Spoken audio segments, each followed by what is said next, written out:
Here's a memorable studio vibes that happened. This was from in 10 Times Strong, you know, where it all started, you know. And I remember the first time I went over to the studio, I was just there looking. You know, nobody knew if I was an artist or not, I was just there looking. Then I see all these people coming, I was like, hey. And they did something like spectacular. This was the moment of all the moments when they say, you can sing if you want, you know. You can use the studio if you feel like you want to use the studio. I mean, like, yeah. And I remember the first time I went in, what made the studio work really super crazy was some really old school super equipment, like old school vibe settings. So you gotta do the whole tape for for you to stop. There's no pulling up, there's no nothing. You just gotta go straight. And for the whole time I've been killing it. It was way different than now, you know. You gotta like, it was like a mix studio with everything. That's right now. You gotta run the CD to a deck. You understand? And the deck to the CD, like a cassette with CD. So you run it and play it. So you cannot stop or rewind now. You just gotta go straight. I remember I went in, I didn't know it was like this, you know. And I started singing, and I didn't stop singing until the music stopped. When I came out back, I was soaking wet, like sweat like all over, like soaking wet. Cause you know in Jamaica, it's a little box that's like a oven, you know, 10 times strong. And from there, when I came out back, you know, everybody was like amazed, because no one has ever done it there. You know, a man would love like singing one song and that's it, get out the box. And I was like singing right through. So from there, they really saw something significant about me. Because I really love to sing. You know? I enjoy singing. Not singing to annoy you though, but I enjoy singing, I love singing. You know, so from that, you know. Here is a memorable studio vibes recorded in Tuff Gong. You know, it was a whole variety of artists.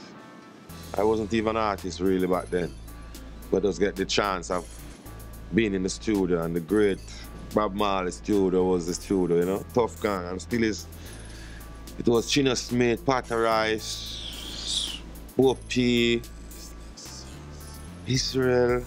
It was, I mean, so much of us that time. Potter Rice, Benny, you know, and first I recorded my first song, which I record again and becomes a hit afterwards. You know, I mean, we're there like till hours, like 4 o'clock in the morning, sleeping like underneath the board. You know, the mixing board, like I was there sleeping right there, you know. Sleeping there, vibes in, but you could like feel a spirit, you know. Not no ghost thing, like, you know, but a musically spirit. And then at that moment, you know that you're under the same roof that Bob Marley once was. You know, because Bob Marley is reggae. He's the one that really brings it to all your people to the world. You know, Chris Blackwell also, and Peter Tosh and the Wailers. You're there walking on the floor of one of the greats, singing in the same rooms of one of the greats. So at that time, it was really a magical moment. Even Shaggy. First time meeting up with a legend like that. It's Shaggy, you know, it's the man that sent 10 million. You understand? Not a lot of people do that. Not even you guys over here, like that you don't sell that. It's a special one sell that, man. And Shaggy is one of those that sell 10 million. You know, so I mean, as an artist, working with somebody like this is always a good vibes, a good spirit, good momentum, good everything, and motivates you too.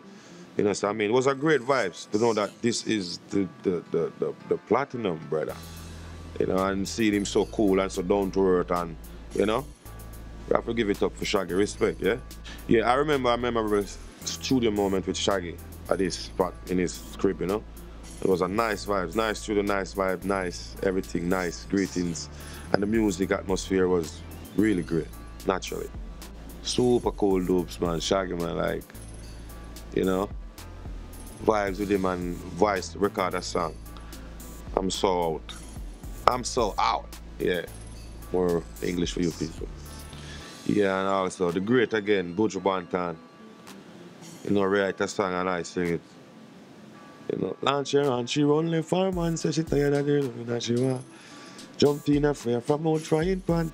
Girl too red I choose she want money man. I miss a lot. Make you walk along so oh yeah. And I was like, Buju, you know, and they embracing the way that they embrace the music and as a young artist, you know, I have to really respect to these people.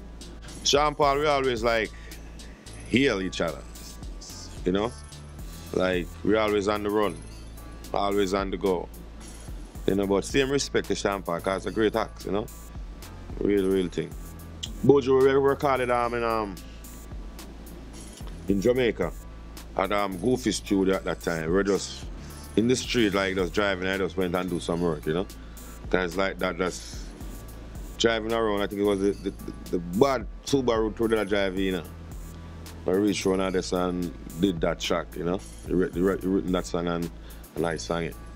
Studio vibes in Jamaica now, we just, you know, we go there and smoke some herbs, put on some liquor, put on some food, call over some girls, because, you know, ladies are the inspiration of the music, see me?